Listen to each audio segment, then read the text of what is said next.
Patut diduga ada orang yang ingin memecah belah kami yang tadinya berdelapan dari 12 untuk kemudian sudah berhasil dipecah dua, ya. Kemudian yang 6 ini mau dipecah lagi sehingga nanti mungkin tinggal 3 atau tinggal 1. Lah kalau saya mau dipecah apapun, kalau saya masih tetap berani kalau saya.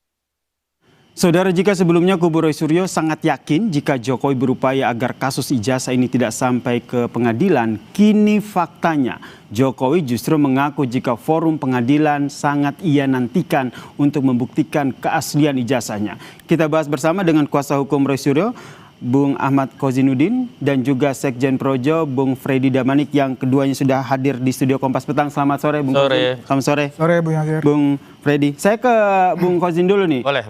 Ya. Apa yang disampaikan Pak Jokowi ini seakan-akan menjawab keraguan tim Anda yang berkali-kali yakin bahwa Jokowi ternyata takut ke pengadilan. Respon Anda? Saya justru meyakini apa yang kami yakini itu makin menggumpal, karena apa yang disampaikan Saudara Joko Widodo itu mengandung kontradiksi.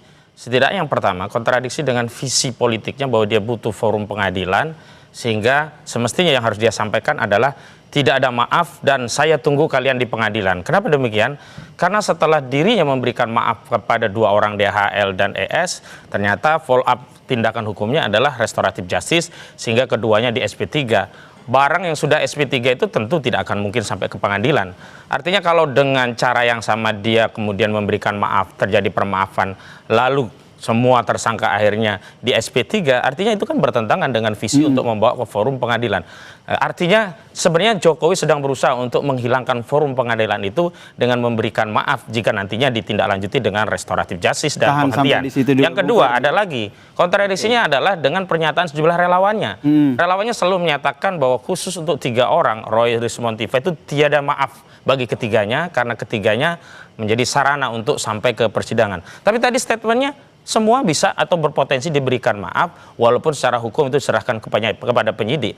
Nah, artinya kalaupun nanti secara hukum diserahkan pada penyidik ketika terjadi permaafan, itu kemudian akhirnya juga restoratif justice semua. SP3 semua berarti tidak ada forum pengadilan. Tapi yang perlu saya tegaskan bahwa tawaran ini sebenarnya tidak relevan. Kenapa?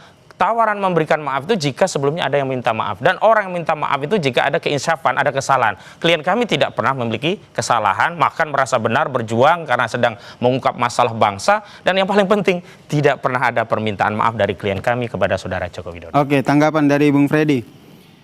Ya, saya rasa untuk konteks ini bahkan di dalam banyak hal selama beliau memimpin juga Pak Jokowi itu tidak pernah ada kata takut, tidak pernah ada kata gentar.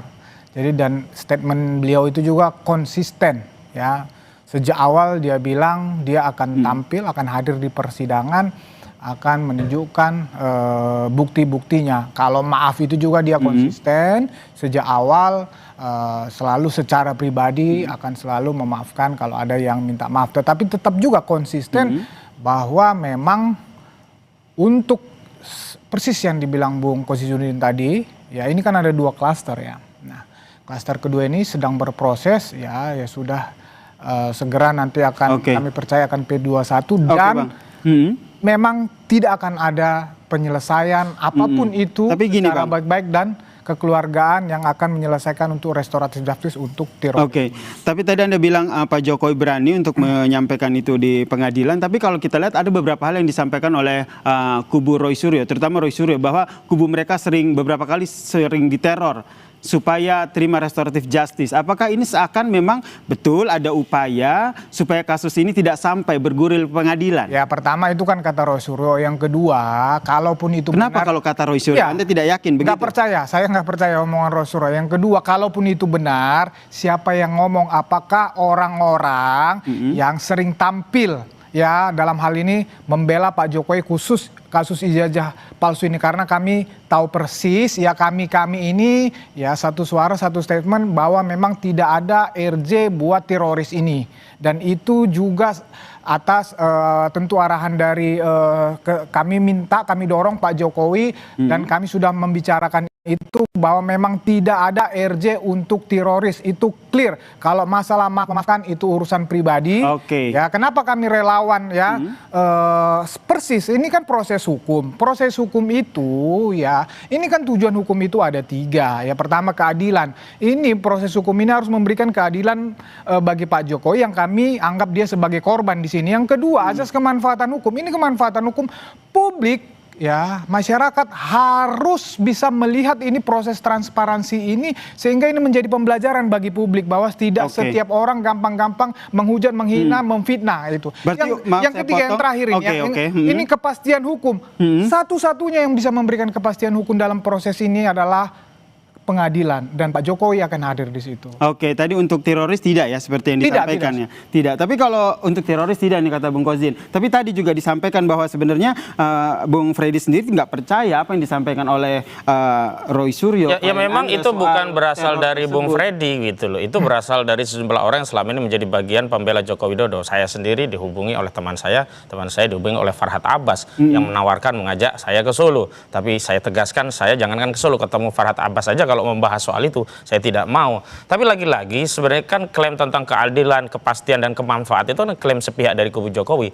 Faktanya adalah tidak ada keadilan, justru kezaliman. Contoh, Bambang Tri dan Gus Dur itu divonis 4 tahun dari 6 tahun tanpa ada keadilan, yakni ditunjukkan ijazah asli. Tidak ada. Sebentar, yang kedua, tadi Anda bilang bahwa Anda diajak oleh Farhad Abbas ke Solo. Ya, ajakannya ya? Dari saya tentu menafsirkan ini bagian dari strategi untuk mengajak kami agar berdamai, atau setidaknya kalau saya mengajak klien saya untuk bisa berdamai dengan kubu Jokowi. Itu masih dugaan atau memang sudah ada bukti begitu? Dan arahnya ke sana, karena di beberapa forum juga demikian. Adi Darmawan juga mengajak itu, bahkan Adi Darmawan secara langsung kepada salah satu anggota tim kami begitu, memang tidak melalui kuasa hukumnya dan tidak melalui Jokowi langsung. Tentu kalau itu langsung dan ditolak kan malu. Nah, kalau dari kubu-kubu yang lain kan bisa saja dikatakan itu sebagai ya biasa gosip saja, sehingga hilanglah rasa malu karena tawarannya bertepuk sebelah tangan. Tapi saya mau tegaskan bahwa kalau kita bicara kepastian, tentu kepastiannya itu adalah dengan menunjukkan, dan forum untuk menunjukkan itu tidak harus pengadilan. Buktinya Asrul Sani memiliki forum publik untuk menunjukkan dan perkara itu selesai. Dan kalau kita bicara tentang kemanfaatan, apa sih manfaatnya kasus ini sampai hampir setahun nunggu pengadilan, yang pengadilannya tidak kunjung-kunjung datang? Kenapa kalau kita tidak bicara kemaslahatan, kemanfaatan itu adalah dengan mengambil cara yang lebih teknis dengan menunjukkan di depan publik sebagaimana yang sudah ditempuh oleh Asrul Sani dan telah terbukti itu lebih bermanfaat dan menutup kasus gitu. Nah, jadi kami makin meyakini bahwa kenapa tidak diadopsi cara Asrul Sani? Ya memang karena ijazah itu bermasalah. Semakin ditunjukkan pada publik, maka akan semakin terbongkar masalah dari ijazah tersebut. Gitu. Jadi karena ini karena tadi juga yang disampaikan bahwa ini relawan-relawan akhirnya mendekati kubu Roy Suryo ini, kenapa akhirnya begitu? Apakah ini arahan Jokowi? Saya kemarin ketemu dengan Farhad, ada Kurniawan, tidak ada pembicaraan itu. Kalaupun ada itu, ini aja kita ngomong-ngomong. Sebentar, karena kan saya tengahi dulu, karena apa yang disampaikan oleh Bang Kozin ini misalnya bertolak belakang begitu apa yang disampaikan Bang Freddy. Misalnya kan Farhad Abbas kan videonya tersebar itu di bandara, misalnya dengan siapa itu kemarin salah satu juga lah tersangka digoda-goda, ayo ke Solo seperti itu. Kemudian juga kan misalnya kita dalam obrolan, udahlah ikutin itu Bang Egy, ayo datang ke Solo, kan begitu itu. Tetapi secara prinsip bahwa relawan bahkan meminta Pak Jokowi tidak ada RJ untuk teroris ini untuk kepentingan yang 3 tadi itu. Ya, itulah makanya. Dan alasannya apa tidak untuk ketiga itu? Gini loh. Misalnya kami atas nama relawan, contoh ini kemarin, ada relawan yang menunjukkan, saya itu bela Pak Jokowi sejak tahun 2014, itu tanpa pamrih, ini bukti transfer saya pribadi. Sehingga kalau Pak Jokowi dituduh, difitnah, saya merasa dirugikan. Oleh karena itulah kami membela Pak Jokowi di dalam kasus ijazah ini. Karena kami percaya ya, 1.000 triliun lebih 100 bahwa ijazah Pak Jokowi itu asli gitu loh. Sehingga kami die hard membela Pak Jokowi bukan hanya dalam hal ini gitu Banyak loh. sekali presentasinya ini. Iya, Di sisi lain Bang Fauzi juga bilang begitu bahwa ijazah Pak Jokowi ini Sebenarnya kan sederhana saja. palsu. Sebenarnya sederhana saja. Semestinya Joko Widodo jujur saja, dia banyak masalah sehingga ingin mengakhiri masalah ini. Kalau Apa dia ingin, masalahnya? ya misalnya diseret dalam kasus haji dan haji itu kan masalah. Belum kasus-kasus korupsi yang lain banyak yang menunjuk Joko Widodo. Nah, artinya kalau memang sudah capek ya. Kan dia yang bikin masalah, bikin laporan. Ya dia bisa bikin cabut, selesai, dia delik aduan. Tetapi sekali lagi memang dia ingin mencabut itu dengan legitimasi bahwa ijazahnya tadi menjadi asli saat dicabut. Jadi apa? Adanya perdamaian. Dia butuh legitimasi perdamaian seolah-olah ketika berdamai ada yang meminta maaf. Ketika meminta maaf seolah-olah ada pengakuan bahwa ijazah tersebut asli. Nah itu yang dia ingin dilegitimasi ijazah tersebut dengan permaafan dan perdamaian tadi. Bukan melalui putusan pengadilan. Karena dia juga tahu kalau sampai putusan pengadilan akan banyak yang dikorbankan. Saya juga UGM pasti akan dikorbankan karena nanti akan dikuliti di forum tersebut begitu. Kemudian saya juga tertarik apa yang disampaikan oleh Bung Roy Suryo begitu, mengatakan bahwa ada upaya paksa orang tidak dikenal agar mereka menerima restoratif justice. Iya banyak. Seperti apa karena begini ya. Seolah-olah kalau di restoratif justice itu mereka akan lepas dari ancaman pidana, ancaman penjara. Padahal memang tidak ada ancaman penjara. Pertama, RRK ya, Kurnia ya, yang Rizal Fadilah, Rustam Effendi dan Kurnia. Itu nggak ada risiko penjara. Kenapa? Dengan KUHP yang baru, ancaman pidana 160 KUHP 28 ayat 2 Undang-Undang itu sudah di bawah 5 tahun dengan konversi KUHP yang baru. Artinya apa? Mereka bisa tarung ke pengadilan sampai inkrah tanpa ada resiko di penjara. Kenapa? Karena tidak ada kewenangan penyidik untuk menahan. Nah, memang akhirnya mereka ingin memecah belah dengan apa? Seolah-olah yang RRK ini bisa dikeluarkan, ditinggalkan RRT Roy Rismontiva, dan mereka mau berkonsentrasi di situ. Dan saya tegaskan bahwa RRK dan RRT itu bersatu. Mereka tidak akan meninggalkan dengan cara misalkan seperti kemarin Egy Sujana, Damai Hari Lubis. Itu kan pengkhianat bagi kami. Jadi gitu. tim Anda tetap kekeh ya bahwa ada orang tidak dikenal, ada teror, ada ajakan untuk restoratif. Dan ada yang dikenal, bahkan ada yang dikenal. Meskipun dari Bang Freddy bilang bahwa itu bukan ulah dari teman-teman ya memang nggak mungkin lah. Ada yang di panggung depan, ada yang panggung belakang, itu biasa. Gimana Bang Freddy?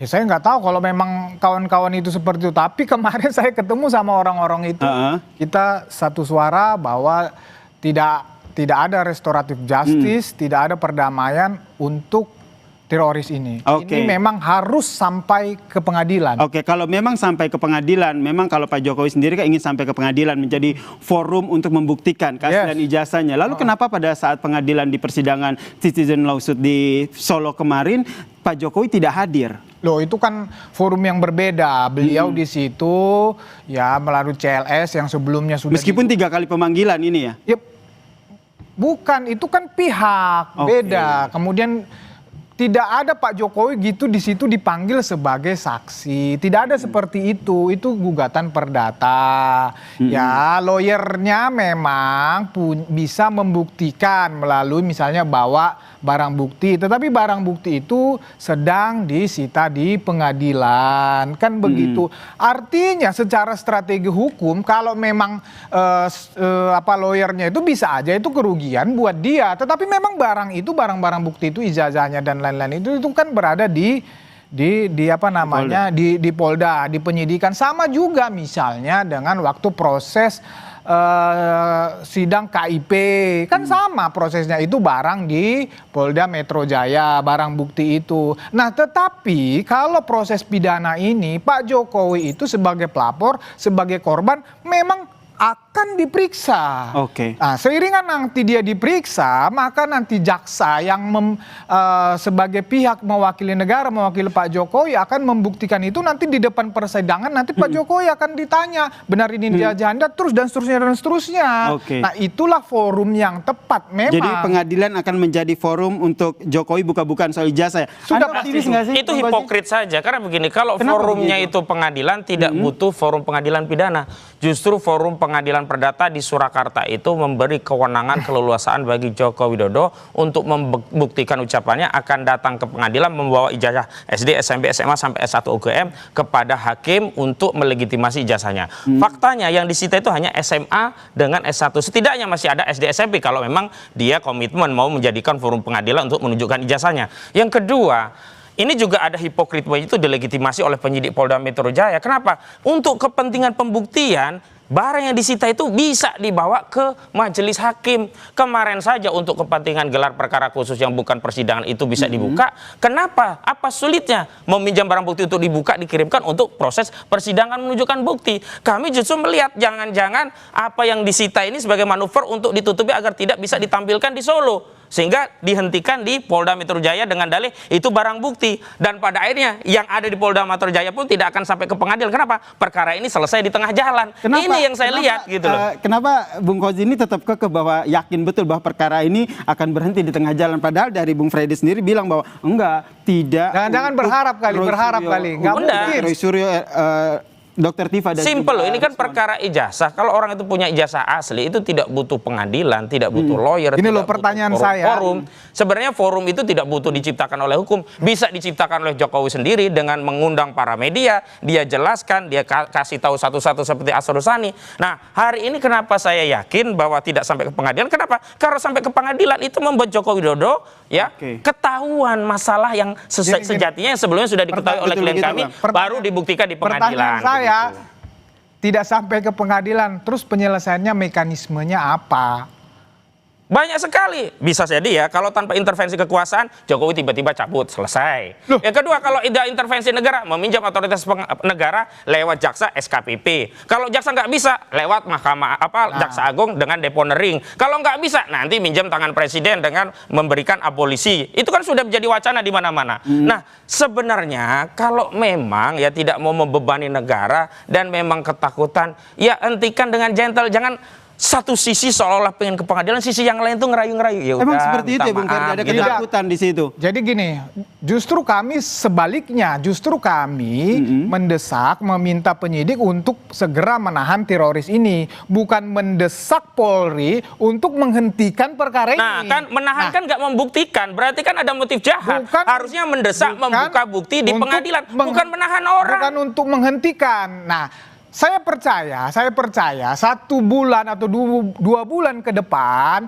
ini statement-statement mereka ini akan berubah lagi ketika ini sudah masuk di persidangan. Nanti saya nggak tahu mereka ngomong apa lagi ketika ini sudah di persidangan, sudah dalam proses pembuktian, saya nggak tahu mereka mengambil narasi apa lagi untuk seolah-olah membenarkan lagi. Justru itu bagus sekali. Kenapa? Gitu. Karena persoalan ini bukan hanya persoalan Roy Suryo, bukan Rismon, bukan Dr. Tifa, bukan Kurnia dan yang lain. Ini persoalan bangsa, persoalan seluruh rakyat. Justru dalam forum persidangan itulah rakyat bisa kita yakinkan apa yang dilihat klien kami itu sebagai ijazah palsu pada saat gelar perkara khusus akan dilegitimasi melalui pengadilan, bahwa barang yang selama ini sudah beredar dari sosial media itu adalah sama dan itu dibuktikan melalui forum pengadilan. Itu menjadi legitimasi terhadap penelitian bahwa penelitian ini telah dilegitimasi oleh pengadilan melalui sebuah putusan. Nggak ada masalah, makanya nggak perlu lagi ada tawar-tawaran memaafkan dan seterusnya. Berarti sepakat bahwa pihak dari teroris ini nggak usah menawarkan lagi maaf-maafan gitu loh. Pihak dari teroris ini berarti sepakat bahwa ini harus dibawa pengadilan. Ya sejak awal kan memang demikian. Ya justru itu makanya. Sejak awal demikian. Nah, cuman sepakat. Jokowi selalu merayu-rayu dan terbukti 2 yang terayu, Egy Sujana dan Damai Hari Lubis. Begitu loh.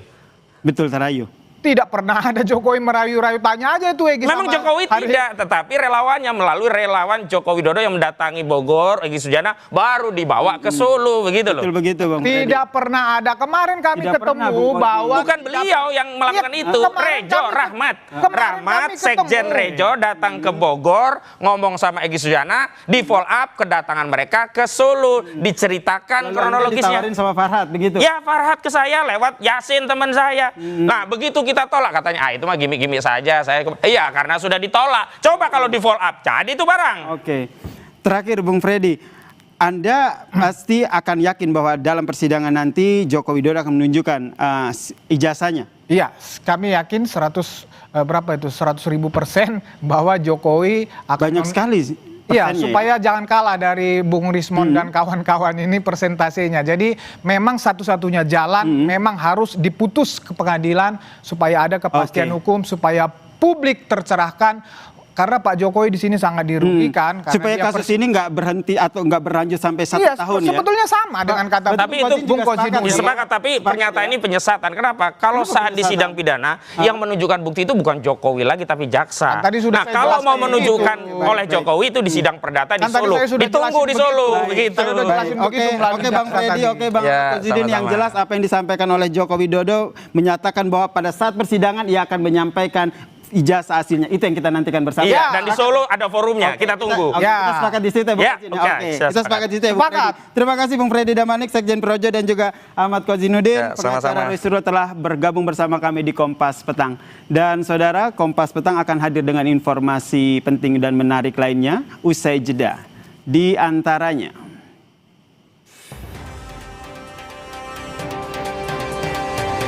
Kapolda Daerah Istimewa Yogyakarta menonaktifkan Kombes Edi Setyanto Erning Wibowo dari posisinya sebagai